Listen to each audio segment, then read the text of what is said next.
지수가 조금씩 지금 고점대로 밀리고 있습니다. 1959선까지 지금은 조금은 후퇴한 그 모습이 나오고 있습니다.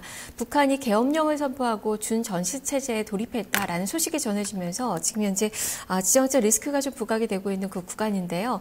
외국인 투자가들 오늘 매수 우위로 출발된 모습이 나타나고 있지만 그 규모가 약간 좀 축소가 되고 있는 그 가운데 지금 전쟁 관련된 종목군들은 또 선전이 나오고 있다는 점도 특징입니다. 지금 계속해서 고점 높이는 그 모습들이 전개가 되고 있는데요. 빅텍이 11%대, 스페코 10% 이상, YTN, 휴니드, 퍼스텍 이런 종목군들이 5에서 8%대 강세가 기록이 되고 있습니다. 반면에 어제 일시적인 반등을 보였던 자동차주들이 오늘 현대차, 기아차 중심으로 다시 내림세를 보여주면서 하락폭을 약간 더 키우는 모습이 지금 장 초반에 나타나고 있는 구간이네요. 자, 여기서의 현물시장 전략을 짚어보도록 하겠습니다.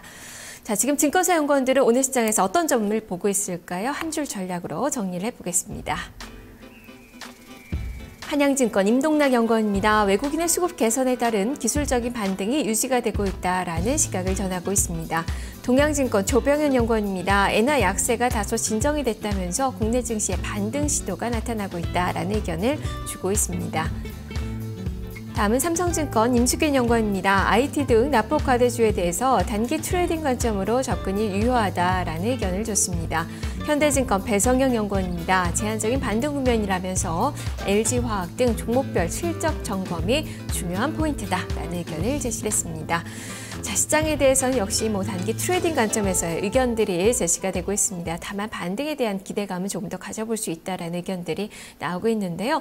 자, 이 중에서 동양증권 조병현 연구원 만나보겠습니다. 연구원이 안녕하세요. 예, 안녕하십니까. 환율에 보다 주목을 하고 계시네요. 오늘 이틀째 반등세가 나타나고 있긴 한데 그 반등폭은 좀 미약합니다. 어느 정도까지의 반등을 더 기대해 볼 수 있는 건가요? 예, 일단은 지난주 엔화 약세 때문에 아무래도 좀 빠르게 하락한 모습을 보였었습니다. 국내 증시가. 근데 사실 국내 증시가 지금 글로벌 증시에 비해 가지고 차별적인 하락을 보일 이유다 이렇게 찾아보면은 엔화 약세라든지 아니면은 어떤 외국계 펀드의 또 자산 배분 조정 과정이 진행 중이다.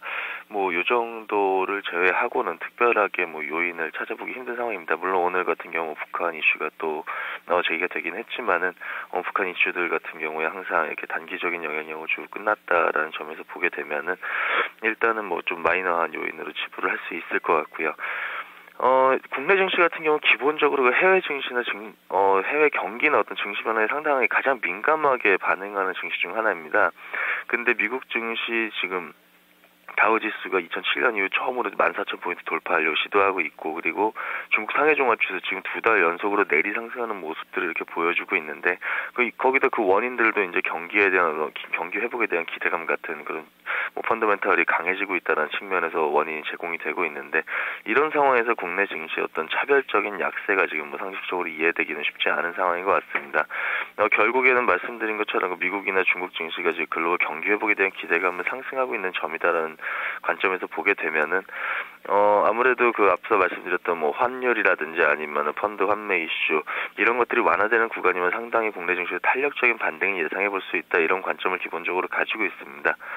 특히나 우리나라 증시 같은 경우 지금 밸류에이션 PER 기준으로 보게 되면은 글로벌 증시에 비해 30% 이상 지금 할인돼서 평가를 받고 있습니다. 근데 일반적으로 국내 증시가 신흥국으로 분류되면서 다소 디스카운트를 받는 측면은 분명히 있는데 평균적으로 그 디스카운트 수준은 한 20% 수준, 그러니까 평소보다 한 10% 이상 싸게 지금 평가가 되어 있는 그런 상황인 것 같습니다. 그렇기 때문에 밸류에이션 매력은 충분히 가지고 있다라고 생각을 하고 있고요. 지수 반등 나타난다고 하면 단기적으로는 2,000포인트에 다시 회복하는 모습들을 나타낼 수 있을 거다, 이렇게 기대를 하고 있습니다. 네, 2,000선까지 그렇다면 단기 매수 전략도 좀 가능하지 않을까 싶은데요. 어떤 종목 위주로 투자를 해야 될지 투자 전략 제시를 해주시죠. 예, 아무래도 지금 좀 전에 말씀드린 것처럼 국내 증시 밸류에이션 수준 상당히 매력적이다라고 볼 수 있을 것 같고요.